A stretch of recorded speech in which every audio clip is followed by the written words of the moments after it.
اس لیے جو اسکالرس کہتے ہیں کہ سورہ فاتحہ کی پہلی آیت الحمدللہ سے شروع ہوتی ہے، وہ اسی حدیث قدسی کو دلیل بناتے ہیں کہ اگر سورہ فاتحہ کی پہلی آیت بسم اللہ ہوتی تو اللہ تعالیٰ بسم اللہ سے بات شروع کرتے کہ جب میرا بندہ بسم اللہ پڑھتا ہے تو میں یہ کہتا ہوں. تو اللہ تعالیٰ نے بات کہاں سے شروع کی؟ الحمدللہ سے. اس کا مطلب ہے کہ اللہ تعالیٰ نے الحمدللہ کو سورہ فاتحہ کی پہلی آیت بنایا. زیادہ جنرل کنسنسس جو ہے وہ یہی ملتا ہے. اور سورہ فاتحہ وہ سورت ہے جو آپ کو اصل میں زندگی کا مقصد یاد کرا رہی ہوتی ہے. آپ کو اور مجھے کبھی سورہ فاتحہ میں زندگی کا مقصد سنائی دیا؟ نہیں دیا یا دیا؟ کوشش کریں گے تو آپ کو اس میں اپنی زندگی کا مقصد ملے گا. اللہ نے کہا قسمت الصلاۃ بینی و بین عبدی نصفین، میں نے صلات کو سورہ فاتحہ کو اپنے اور اپنے بندے کے درمیان میں آدھا آدھا ڈیوائیڈ کر دیا ہے. اب میرا ایک سوال ہے، کتنی آیات ہیں اس کی؟ آدھی آدھی کیسے ڈیوائیڈ ہوں گی؟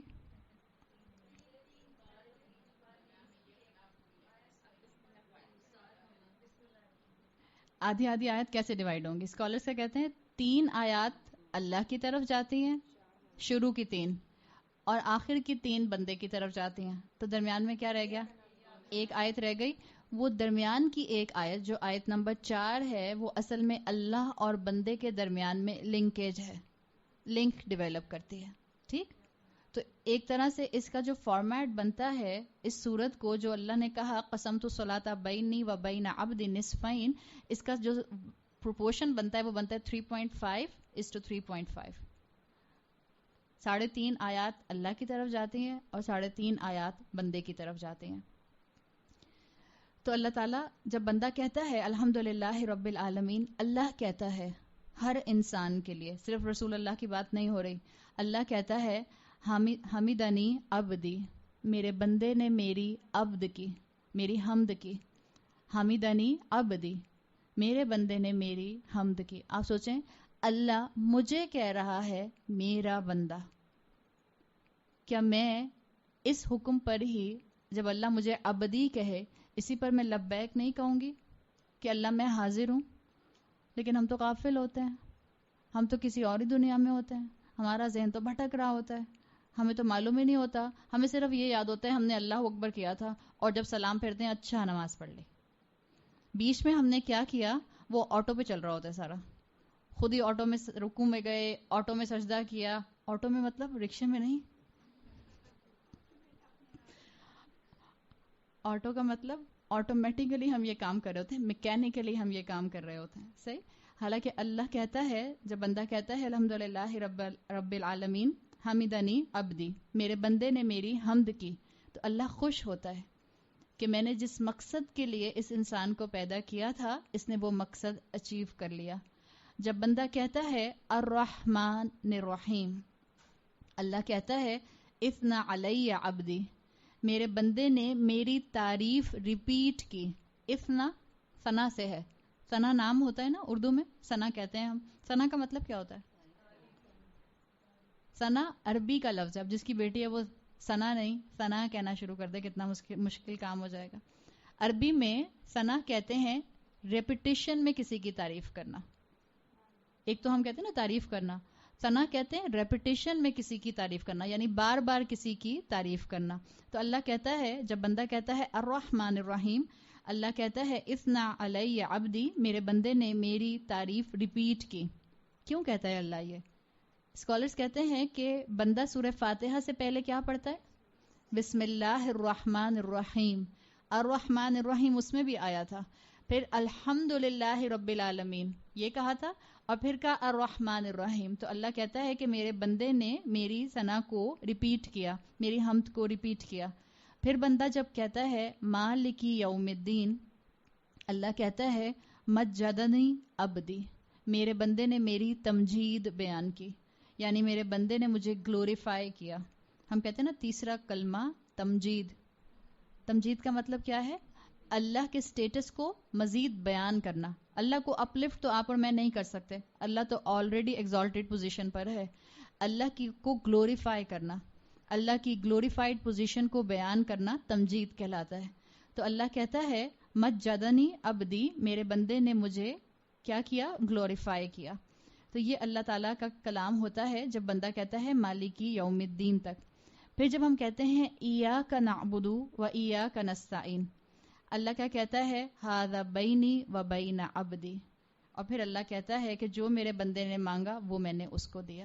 اب یہ میرے اور میرے بندے کے درمیان ہے. ایاک نعبد، میرا کلیم ہے اللہ میں صرف آپ کی عبادت کرتی ہوں.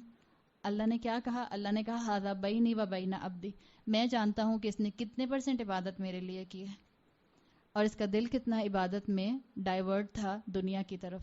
میں جانتا ہوں اس کے دل میں کتنی میرے لیے محبت ہے. پھر اللہ کہتا ہے جب بندہ آگے پڑھتا ہے کہ اللہ مجھے آپ ہی کی عبادت کرنی ہے، یہ جو اللہ آپ ہی کی عبادت کرنی ہے یہ لنک کس سے ہے؟ اللہ کی حمد سے، رب العالمین سے، الرحمن الرحیم سے اور مالک یوم الدین سے.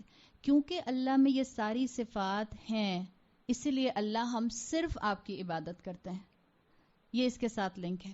اور یہ جو آگے ایک جملہ ہم پڑھتے ہیں وَإِيَّاكَ نَسْتَعِينُ، انگریزی میں آپ کہتی ہیں اور کے لیے کیا کہتی ہیں؟ اینڈ. عربی میں کیا کہتی ہیں؟ وَإِيَّاكَ نَسْتَعِينُ. یہ واو جو ہے یہ لٹرلی سورہ فاتحہ کو 2 ہاف میں ڈیوائڈ کرتا ہے، اس لیے کہ ایاک نعبد تک 3.5 آیات ہو گئیں. اب یہ اللہ کا پورشن ہو گیا جس میں اللہ نے کہا تھا کہ میں نے اس سورت کو اپنے اور اپنے بندے کے درمیان آدھا آدھا ڈیوائڈ کر دیا ہے. ایاک نعبد پر آ کر یہ فرسٹ ہاف بن گیا اور ایاک نستعین سے آگے اینڈ تک سیکنڈ ہاف ہے. فرسٹ ہاف کا تعلق اللہ سے ہے اور سیکنڈ ہاف کا تعلق جو ہے وہ اس چیز سے ہے جو میرے بندے نے مانگا وہ میں نے اس کو دیا. اور بندے نے کیا مانگا تھا؟ اہدنا الصراط المستقیم صراط الذین انعمت علیہم غیر المغضوب علیہم ولا الضالین. اللہ کہتا ہے کہ جو میرے بندے نے مانگا وہ میں نے اس کو دیا. صحیح مسلم کی یہ حدیث قدسی ہے جس کے اندر سورہ فاتحہ کی اہمیت مزید واضح ہو جاتی ہے. اب ہم سورہ فاتحہ کے اللہ کی رحمت سے پہلے فریز کو شروع کرتے ہیں. پہلا فریز جو ہم مسلمان کثرت سے اپنی زندگیوں میں الحمدللہ استعمال کرتے ہیں. اچھا، جو سورہ فاتحہ کی پہلی 3 آیات ہیں، اسکالرز کہتے ہیں کہ اگر آپ نے کسی نان مسلم کو اللہ کا انٹروڈکشن کرانا ہے، کبھی کبھی ہم کہہ رہے ہوتے ہیں نا کہ ہمارے آس پاس کچھ نان مسلمس فرینڈز ہیں، ہم کیسے ان کو بتائیں کہ اللہ کون ہے؟ سو دا بیسٹ پارٹ جو قرآن کے اندر آپ کو مل سکتا ہے اللہ کے انٹروڈکشن کے لیے وہ سورہ فاتحہ کی پہلی 3 آیات ہیں. یا اگر آپ اپنے بچوں کو اللہ سے دوبارہ سے ایک تعلق جوڑنے کے لیے ان کے ایمان کو ریوائیو کرنا چاہ رہی ہیں، ان کو اللہ کا انٹروڈکشن دینا چاہ رہی ہیں، تو سورہ فاتحہ کی پہلی 3 آیات کو ان کو سمجھا دیں. انشاءاللہ ان کو اللہ کی معرفت جو ہے وہ مل جائے گی. ابھی جو پہلا فریز ہے سورہ فاتحہ کا الحمدللہ، یہ ہم مسلمان کثرت سے استعمال کرتے ہیں. الحمدللہ سن کر اس کا کیا ترجمہ آپ کے ذہن میں آتا ہے؟ الحمد جب ہم کہتے ہیں تو کیا ترجمہ ہمارے ذہن میں آتا ہے؟ تمام تعریفیں اور شکر. 2 چیزیں آپ کے ذہن میں آتی ہیں نا، تعریف بھی آتی ہے اور شکر بھی آتا ہے. آسان سی زبان میں بچوں سے پوچھیں، بچوں الحمدللہ کا مطلب کیا ہے؟ کیا مطلب بچوں؟ تھینک یو اللہ. ایک دفعہ میں نے ایک بچے سے پوچھا تھا، بچے تو نہیں تھے خیر، ینگ بچیاں تھیں میرے سامنے بیٹھی ہوئی، تو میں نے ان سے ایک دفعہ پوچھا کہ الحمدللہ کا مطلب کیا ہے؟ تھینک یو اللہ. ہاں بھائی صحیح ہے، تھینک یو اللہ صحیح بات ہے، اپنے اینگل سے ہے. جیسے ایک بچی نے ایک دفعہ کہا، بہت خوش تھی، اس کا رزلٹ بہت اچھا آیا تھا، تو مجھے آ کے بتا رہی تھی کہ میرا رزلٹ بہت اچھا آیا ہے، اتنا اچھا رزلٹ آیا، اتنا اچھا رزلٹ آیا آنٹی. میں نے کہا جزاک اللہ اللہ. تو جب انسان بہت خوش ہوتا ہے تو پھر اس طرح کی باتیں کرتا ہے. خیر اس میں کوئی مذائقہ نہیں. آپ نے وہ اکثر روایت سنی ہوگی نا کہ ایک مرتبہ ایک عرب کا بدو تھا جو اپنے ہی اس میں بس اپنے انداز میں اللہ سے باتیں کر رہا تھا اکیلا، اور کہہ رہا تھا کہ اللہ اگر مجھے آپ مل جائیں تو میں آپ کی کنگھی کروں، میں آپ کے بال بناؤں. تو ایک اپنا انداز ہے اللہ سے بات کرنے کا، جتنا اس کا علم تھا اس کے مطابق وہ اللہ کے لیے بات کر رہا تھا. تو بچوں کا بھی جتنا علم ہوتا ہے وہ اسی کے مطابق جو ہیں وہ اللہ سے بات کرتے ہیں. تو کیا پتہ اللہ کو کسی بچے کے ایسے کہنے پہ بھی بہت پیار آ گیا ہو، اللہ جانتا ہے نا، اللہ بہتر سمجھتا ہے. بہرحال حمد کے اندر، حمد اردو زبان میں بھی استعمال ہوتا ہے لیکن اس کا اوریجن عربک لینگویج ہے. حمد کے اندر 2 چیزیں آتی ہیں، ایک آتی ہے تعریف یعنی جس کو آپ پریز کہتے ہیں، اور دوسرا اس کے اندر آتا ہے شکر. جس کو آپ تھینکس کہتے ہیں. اب تعریف اور شکر ایک ہی چیز ہے یا الگ الگ چیزیں؟ دو الگ الگ چیزیں. مثال کے طور پر آپ کو سڑک پر کھڑی ہوئی کوئی گاڑی بہت اچھی لگتی ہے, آپ کہتی ہیں تھینک یو کار. آپ یہ کہتی ہیں؟ نہیں, ایسے تو نہیں کہتے نا. آپ گاڑی کی کیا کرتی ہیں؟ تعریف کرتی ہیں. آپ اس کو تھینک یو تو نہیں بولتی نا. مثال کے طور پہ آپ نے گاڑی دیکھی بڑی سی, آپ نے کہا ہاں بی ایم ڈبلیو کھڑی ہے, thank you B M W. آپ یہ تو نہیں کہتے نا, کہتے ہیں واو واٹ اے کار, آپ یہ کہتے ہیں. تو ایک تعریف ہے اور ایک شکر ہے, دو بالکل الگ الگ چیزیں ہیں. مثال کے طور پہ آپ نے کسی کے گھر آپ گئیں اور آپ نے دیکھا ان کا نیو بورن بچہ ہے. صحیح ہے, بعض لوگوں کو نیو بورن بچے بالکل پسند نہیں ہوتا. آپ میں سے کوئی ایسا ہے؟ کوئی بھی ایسا نہیں ہے؟ اچھا, واہ بھائی. چلیں, بعض دفعہ ایسا ہوتا ہے کہ آپ کو کوئی بچہ پسند نہیں بھی آ رہا, پھر بھی آپ کہتے ہیں بہت پیارا بچہ ہے آپ کا. کہتے ہیں نا آپ. وہ تعریف آپ کی دل سے ہوتی ہے یا فیک تعریف ہوتی ہے؟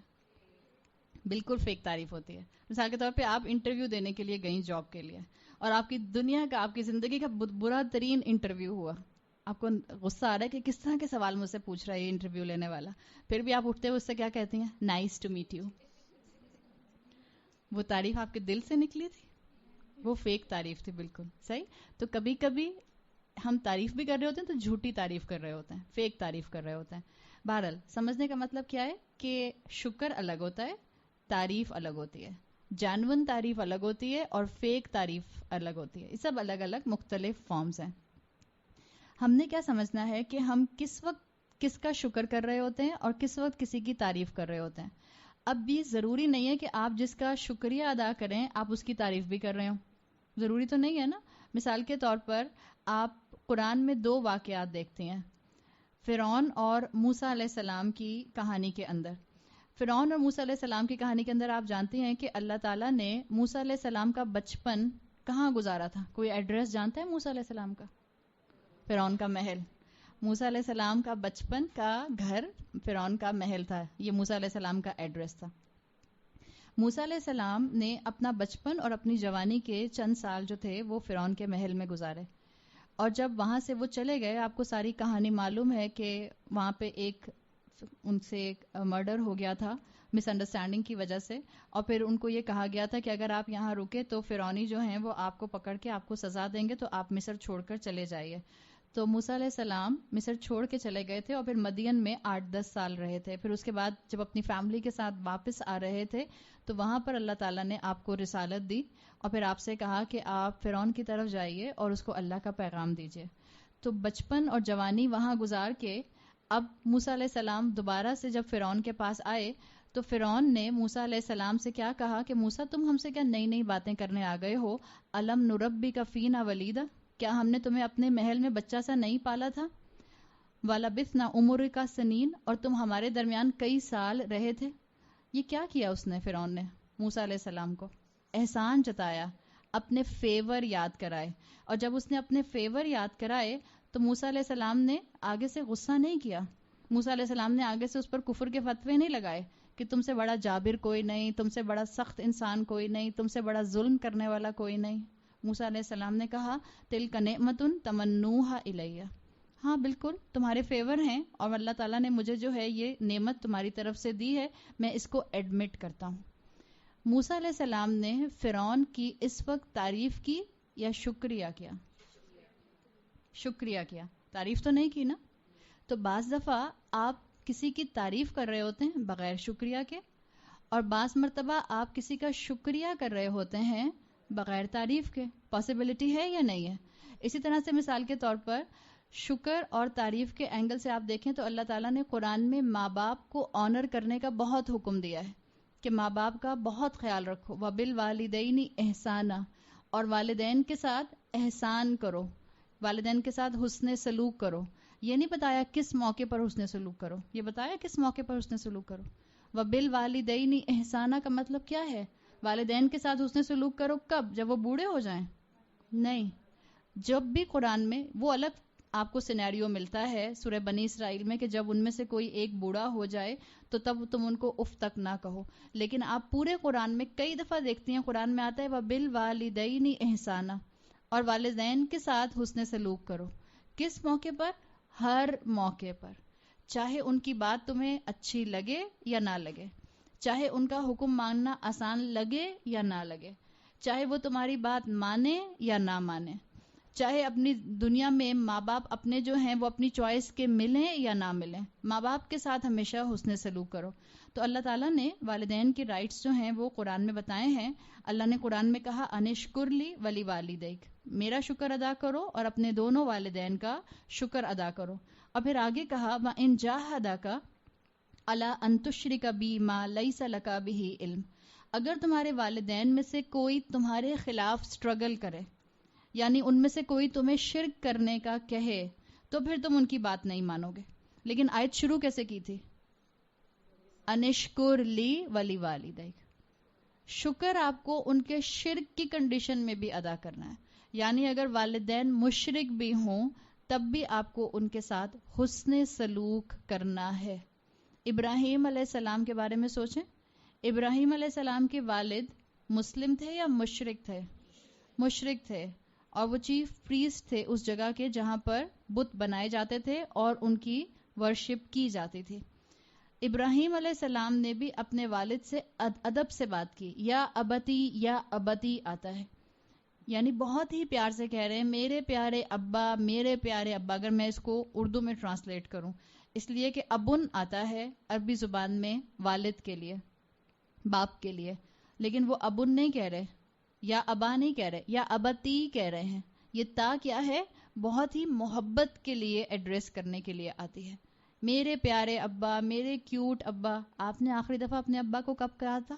میرے پیارے ابا، میرے کیوٹ ابا، میرے لونگ ابا کہا تھا آخری دفعہ؟ کب کہا تھا؟ اللہ تعالیٰ نے جن جن کو والدین کی اور خاص طور پہ والد کی نعمت دی ہوئی ہے، اب جا کر چلے امی کو بھی، دونوں کی بات ہو رہی ہے نا، تو ہم ابراہیم علیہ السلام کے ریفرنس میں ابا کی بات کر رہے ہیں، ورنہ اماں اور ابا دونوں کی بات ہے۔ آج آپ کا ہوم ورک ہے، کیا ہوم ورک ہے آپ کا؟ آپ نے جا کے اپنے اماں اور ابا کے پاس بیٹھ جانا ہے، ان کا ہاتھ پکڑنا ہے اور کہنا ہے مائی لونگ اماں، جو بھی اپنی زبان میں آپ نے کہنا ہے، انگریزی میں کہنا ہے کہ پشتو میں کہنا ہے کہ سندھی میں کہنا ہے کہ فرینچ میں کہنا ہے کہ جرمن میں کہنا ہے، یا ابتی کہنا ہے اپنے ابا کو۔ ابا بہت ہی امپریس ہو جائیں گے، میری بچی بہت ہی قرآن پڑھ رہی ہے۔ اور جن کے ابا ان کے ساتھ گھروں میں نہیں ہیں، وہ اپنے ابا کو ہیلو کریں فون کے اوپر، فون موجود ہے آپ کے پاس۔ یہ آپ کا آج کا ہوم ورک ہے، آپ نے اپنے اباؤں کو یا ابتی کہہ کر ایڈریس کرنا ہے۔ دیکھیں آپ کو اندر سے ان کی قدر محسوس ہوگی، آپ کو اندر سے محسوس ہوگا کہ والدین کتنی بڑی نعمت ہے۔ ہمارے والدین مشرک نہیں ہیں، ہمارے والدین اللہ کے نافرمان نہیں ہیں، ہمارے والدین ہماری طرح کلمہ گو ہیں۔ کیوں اتنے ڈفرینسز ہمیں اپنے والدین سے ہوتے ہیں؟ کیوں ہمیں اپنے والدین کی باتوں پر اتنا غصہ آتا ہے؟ کیوں ہم اپنے والدین کی باتوں کو اپنے لیے بہت ہی بڑا کوئی مشکل کا معاملہ سمجھتے ہیں؟